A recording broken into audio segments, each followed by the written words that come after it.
Pressure ڈالا جا رہا ہے. جو بھی گلگت بلتستان کے اندر جو ڈرامہ کیا گیا ہے, آپ یہ سوچیں کہ جو ممبرز کے اوپر انہوں نے پریشر ڈالا, ہمارے پاس تو نمبر پورے تھے, پہلے پارلیمنٹ کے اندر گھسنے نہیں دیا, اب اس کے بعد ایک ایک ممبر کے اوپر پریشر ڈالا ہے, وہی کرنے جا رہے ہیں جو کہ انہوں نے آزاد کشمیر میں کیا تھا. تو ایک طرف تو یہ ہو رہا ہے, اور اس کے باوجود ہم آج کیونکہ ہمارے ملک کو نقصان نہ ہو, ہم نے یہ فیصلہ کیا ہے کہ ہم اس اسٹینڈ بائی ایگریمنٹ کو بیکنگ دیتے ہیں تب تک جب تک الیکشن نہیں ہوتی. اب اس میں دو اور چیزیں تھیں.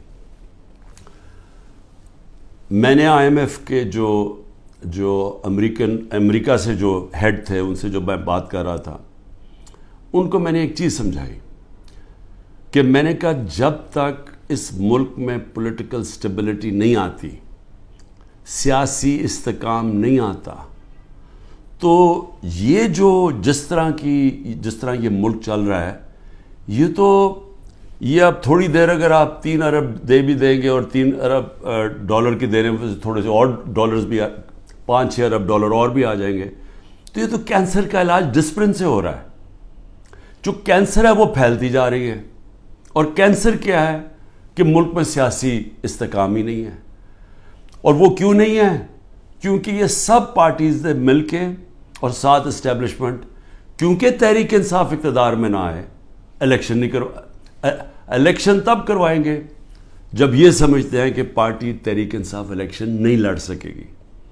جب ان کو اوپر اتنا دباؤ ڈالیں گے, اس کو اس طرح کرش کریں گے کہ جب وہ بالکل الیکشن نہیں لڑ سکے گی تب الیکشن کروائیں گے. میں آج اپنی قوم کے سامنے کہنا چاہتا ہوں کہ یہ جب سے رجیم چینج ہوا ہے, جب سے ہماری گورنمنٹ گرائی ہے, تب سے کوشش کر رہے ہیں پارٹی کو ختم کرنے کی.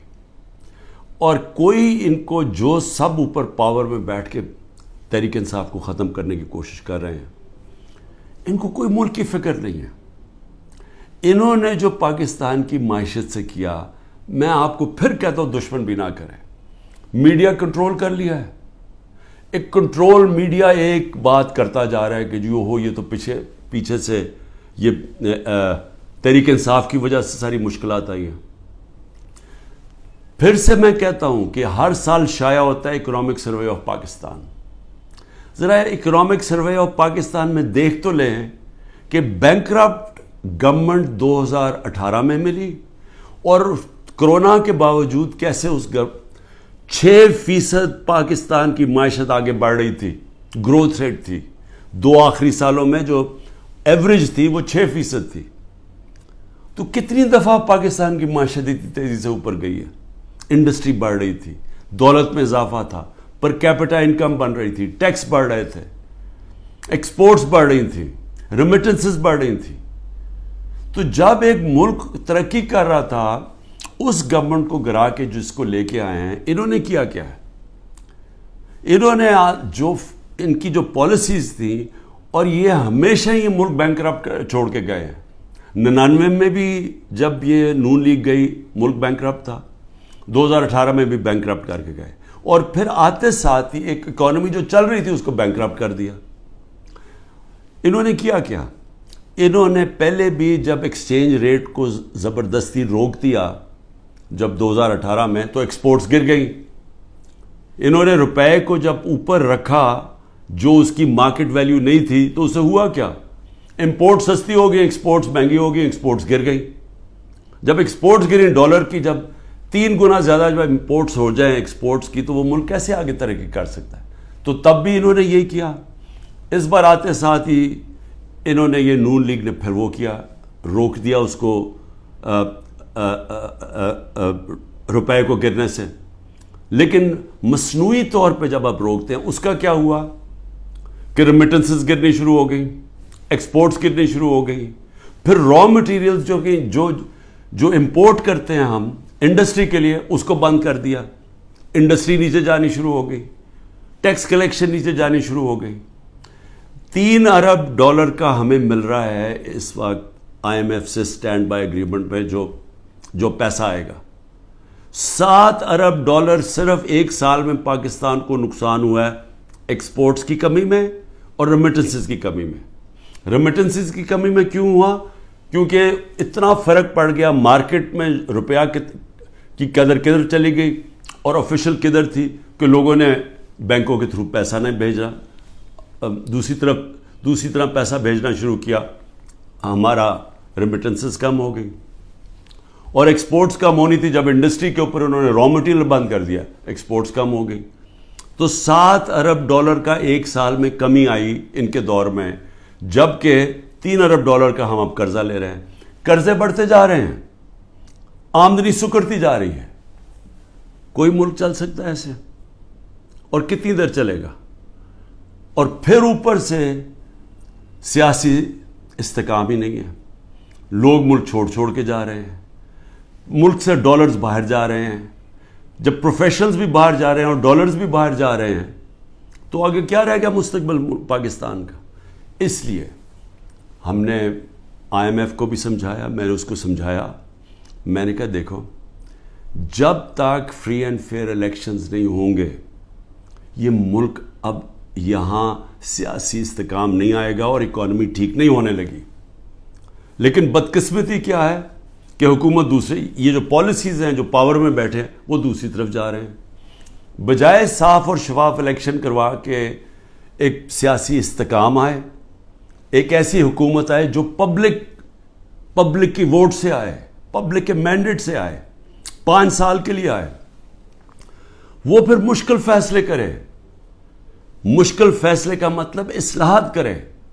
اصلاحات تب ہوتی ہیں ملک میں جب پبلک ایک گورنمنٹ کے ساتھ کھڑی ہو، اعتماد رکھیں گورنمنٹ میں، تب مشکل فیصلے ہوتے ہیں۔ جب وہ گورنمنٹ ان کو کہے کہ یہ ہم اس ملک میں سرجری کر رہے ہیں، یہ ہم اصلاحات کر رہے ہیں، آپ کو شروع میں تکلیف ہوگی لیکن بعد میں آپ کے حالات بہتر ہو جائیں گے۔ لیکن وہ گورنمنٹ کر سکتی ہے جس کو پبلک اس پہ اعتماد رکھے۔ اب ان کے اوپر کس نے اعتماد رکھنا ہے؟ کیونکہ جو انہوں نے کہا کہ جی میں 200 سے کم روپیہ کروں گا، آتے ساتھ اس نے کہا ڈالر کم کروں گا، پہلے تو کہا 100 سے کم کروں گا، یہ سارے انہوں نے نعرے مارتے رہے، ہم مہنگائی کم کریں گے۔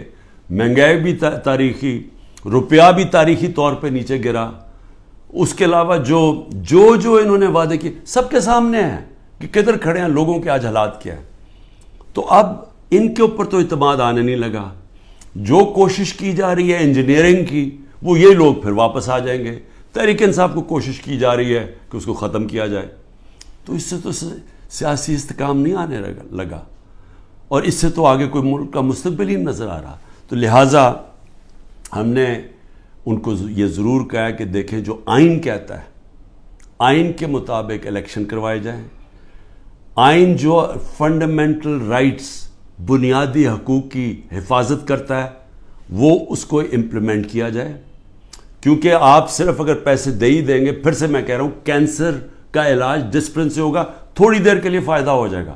کینسر تو پھیلتی جا رہی ہے، کینسر تو تب ختم ہوگی اس ملک میں، کاٹ کے جب نکالی جائے گی جب ایک مینڈیٹ والی پبلک کی بیکنگ سے گورنمنٹ آئے گی، وہ مینڈیٹ اس کے پاس ہوگا، وہ پھر ایک وہ سرجری کاٹ کر کے جو اس ملک کے اندر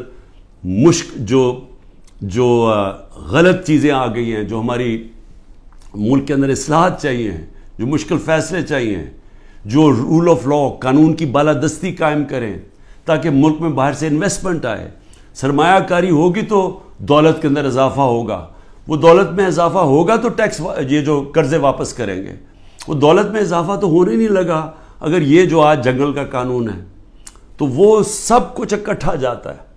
سیاسی استحکام، اس کے بعد اصلاحات میں سب سے پہلی اصلاحات رول آف لا، قانون کی حکمرانی، یہ جو جنگل کا قانون ہے یہ ختم کیا جائے، اور اس کے بعد پھر سرمایہ کاری ہو، اور اس کے بعد اس ملک کے اندر دولت میں اضافہ ہو، اور اس کے بعد ہم اپنے قرضے واپس کریں اور خوشحالی آئے پاکستان میں، لوگوں کو نوکریاں ملیں، بے روزگاری ختم ہو، دولت میں اضافہ، لوگوں کو باہر نہ جانا پڑے۔ تو وہ تو شروع ہوگا صاف اور شفاف الیکشن سے۔ اور مجھے جو افسوس ہے اس وقت اور خوف آ رہا ہے کہ ابھی تک جو پر اقتدار میں بیٹھے ہوئے ہیں ان کا کوئی اور پلان بنا ہوا ہے، اور وہ جو پلان ہے وہ پاکستان کو تباہی کی طرف لے کے جا رہا ہے۔ آخر میں ہم نے IMF کو یہ بھی کہا کہ اس وقت ہمارا جو کمزور طبقہ ہے شدید مشکلات میں ہے، اور اس وقت یہ جو پروگرام آپ دیں اس کے اندر ان کا خاص دھیان رکھا جائے. صحت کارڈ کو کئی کی جگہ ختم کیا جا رہا ہے. یہ ایک اتنی بڑی نعمت ہے غریب لوگوں کے لیے, مڈل کلاسز کے لیے, سفید پوش کے لیے, کہ اتنی مہنگائی کے اندر کم از کم ان کا علاج وہ جائیں تو کم از کم وہ جو ہمارا صحت کارڈ کہ 10 لاکھ روپے تک ان کو کسی بھی ہسپتال میں علاج ملنا چاہیے, اس کو رول بیک کیا جا رہا ہے. اور دوسری چیز ٹارگٹ سبسڈی جو ہم لانے لگے تھے, کہ بجائے آپ سبسڈائز ایسے کریں کہ پٹرول وہ عمران خان بھی اتنی قیمت کا خریدے اور ایک بیچارہ غریب آدمی بھی اتنے خریدے یا رکشہ والا بھی, ایسا نہیں ہونا چاہیے. ٹارگٹ سبسڈی ہونی چاہیے, جو ہمارا پلان بنا ہوا تھا اور ہم پوری تیار کیا ہوا تھا کہ ہر طبقے کے لیے جو نچلا طبقہ ہے اس کی حفاظت کی جائے, اور جو پیسے والے لوگ ہیں وہ اتنا جو پیسے دے سکتے ہیں وہ پوری قیمت دیں. لیکن اگر آپ کم قیمت کریں گے تو سب کے لیے وہ قیمت نہ ہو. نچلے طبقے کو سستی دیں اور جو پیسے دے سکتے ہیں وہ پوری قیمت دیں, جو ساری دنیا میں ہوتا ہے. یہ پلان بھی بڑا ضروری ہے نچلے طبقے کو موجودہ مہنگائی سے ان کی حفاظت کرنے کے لیے. یہ بھی ہم نے اپنی بات کی ہے, ہوتا یا نہیں میں نہیں جانتا. آخر میں صرف اپنے پاکستانیوں کو کہنا چاہتا ہوں